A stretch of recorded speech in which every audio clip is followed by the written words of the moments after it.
think I'm beginning to lose what little mind I had left.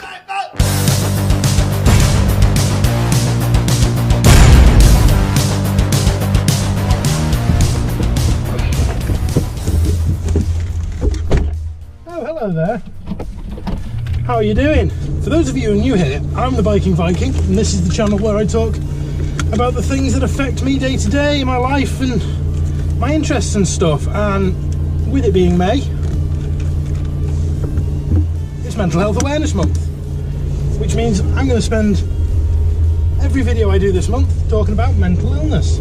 More specifically, I'm going to talk about my mental illness. Now, I've always been quite vocal about the fact that I have mental illness because I figure the more people talk about it, the less scary it becomes and the less stigmatised it'll be.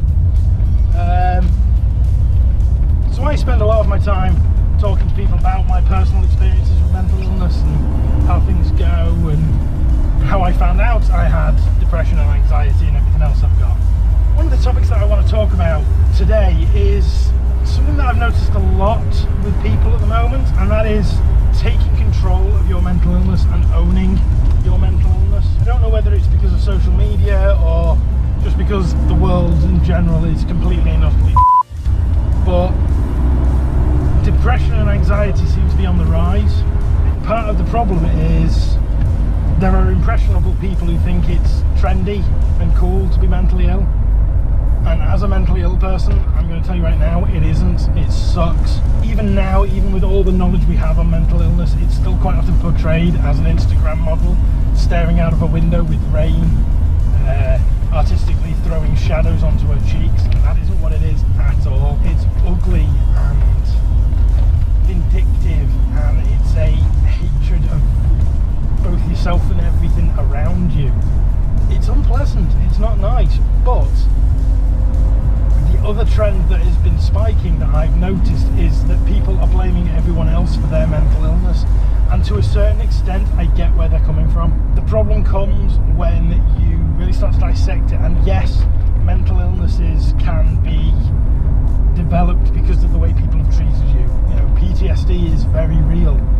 Abuse survivors, I don't want to belittle any of what you've been through, but there comes a time when you've got to say, you know what, no, I'm going to take control of this and I'm going to beat it, and that is something that seems to be missing in a lot of mental health messages. There is nobody else who can make your mental health better other than you,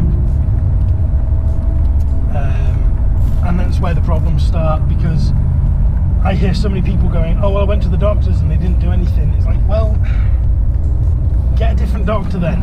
You know, I got lucky. The first doctor I went to see was like, yeah, you have depression, I'm putting you on a referral to see the psychology team. In the meantime, take these pills, they might level you out. I want to see you again in a couple of weeks, see where we're at. And for a time that worked. But ultimately, I've been living with depression and anxiety now that I know the signs, know what I've been living through and realise it for what it is, for most of my life. And it's only really been the last 6 months that I've really made any sort of massive progression into fixing my mental health, and the main reason for that is I've owned it. I've stood up and gone, you know what, I'm not hiding behind this anymore. I'm not blaming the people who I was in relationships for making me paranoid, or I'm not blaming, you know, the bullies anymore.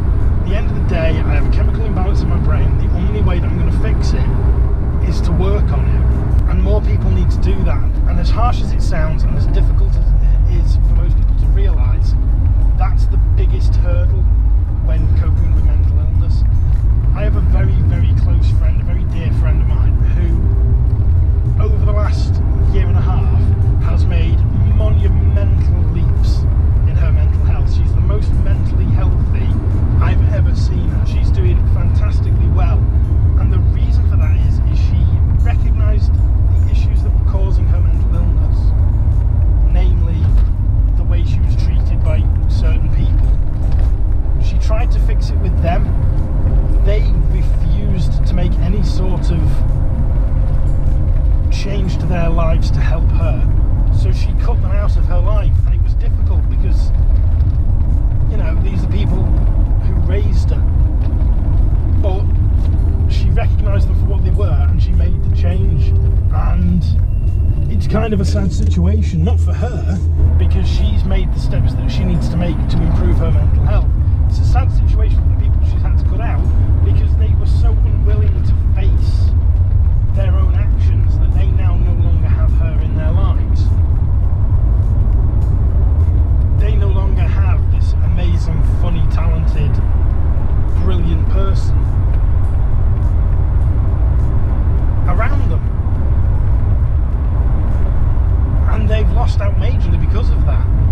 So it's sad for them, because at some point they're going to realise what they're missing out on. But it's too late for that now. So basically what I'm saying is you need to take ownership of your mental health problems. And the best way to do that is by practicing self-care. Because my self-care is making sure that I minimise the amount of junk food I eat. And I will hold my hands up and admit I've done really badly at that recently. As you can tell. My self-care involves me working on my bike. My self-care involves me riding my bike. It involves me going out and driving. It involves me making these videos.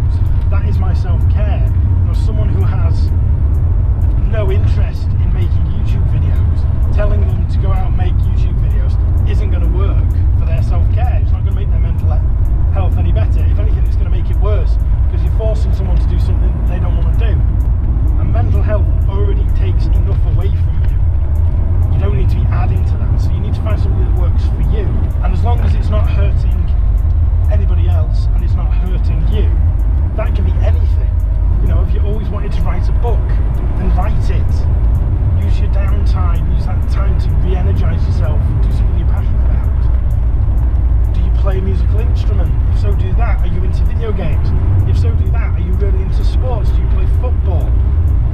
These are the things that you should focus your spare energy on, because by focusing on these positives, it will then change your entire brain chemistry into focusing on the positives. I'm not one of these people who says depression is just a feeling. It's more than that. Mental illness is a chemical imbalance in the brain, and the only way to fix it is to adjust that chemical imbalance to make it work for you.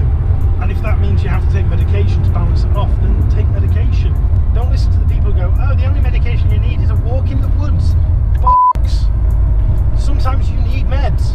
That's why they work. That's why when people get put on meds, a lot of the time they get better. If I'm not on my meds, I turn into a complete and utter shut-in wreck of a human being. I can barely face going outside. I can barely face going into the garden when I'm off my meds. When I'm on my meds, I can go to work. I can bring in money. I can work on my bike. I can make these videos because that brain chemical imbalance is being counteracted by the medication, which means I can function as a normal person, or as normal as I'll ever be. But you have to take control of it. It's no good blaming your bullies and your demons for your mental health illness. Yes, they may be the cause of it, but using them as a crutch will not help you. You have to face facts that the only way you're going to get better and the only way you're going to get back to actually having a life is by working at it. And it is the hardest fight you will ever do. It is exhausting and it is draining and it is hard work. And if me from a year ago was watching this video, I would say it's all crap because there is no light at the end of the tunnel. But there is. It might be a pinhole, but there is a light there. And if you can get to the pinhole, then maybe you can get to the torch. And if you can get to the torch, maybe you can get to the street light. And if you can get to the street light, maybe, just maybe, you can get back to the sun. It's not easy. It's very difficult to do, and it is draining. But it is so worth it. If I compare my life now to my life 12 months ago, it's night and day. 12 months ago, I couldn't even get out of bed.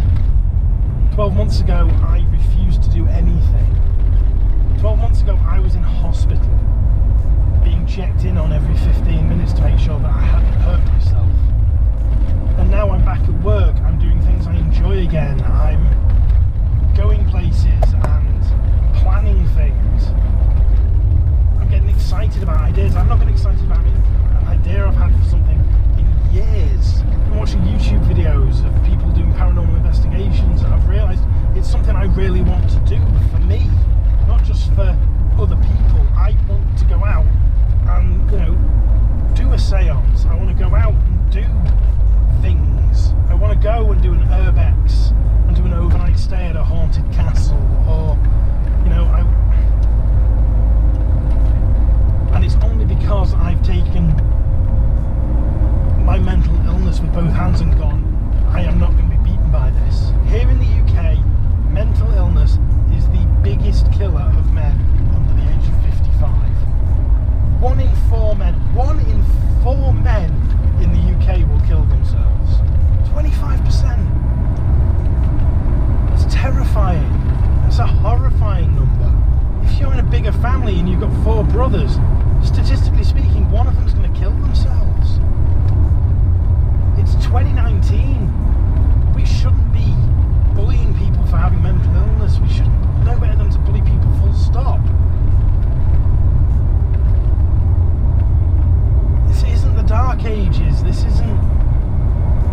for whatever reason it hasn't worked, or I've managed to somehow stop myself from doing it.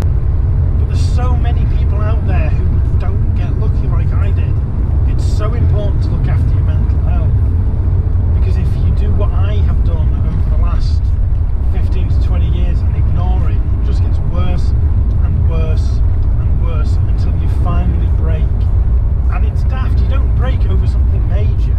You know, people seem to think that, you know, family member dying or a divorce is when the big mental breakdown's going to happen. And a lot of the time they do, but a lot of the time it's a tiny thing that finally sets you off when that weight on your shoulders just becomes too much. From what I can remember of my mental breakdown, yes, it got a lot worse when I went through a very, very rough breakup.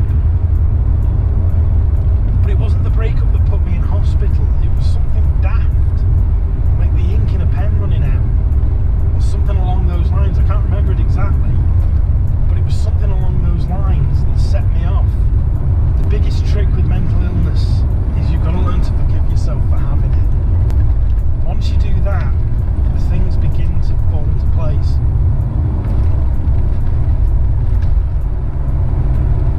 And it's tricky and it's difficult. And a lot of the time it feels like you're going backwards. But it's so worth it in the end. It's so worth the extra effort.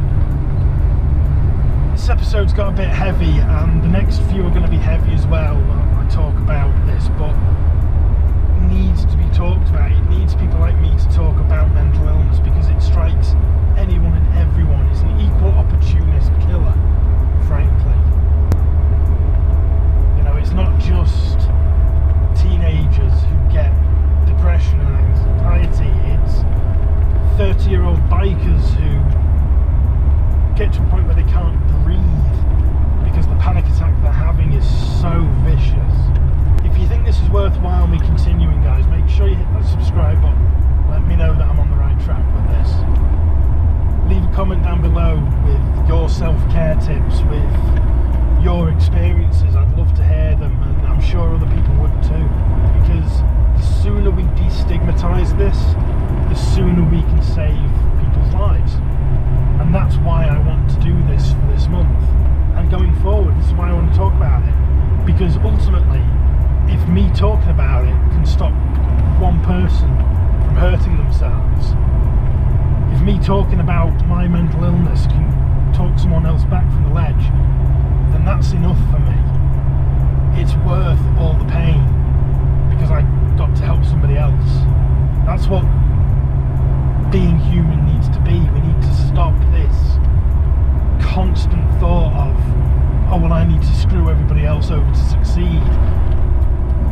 Millennia have proven that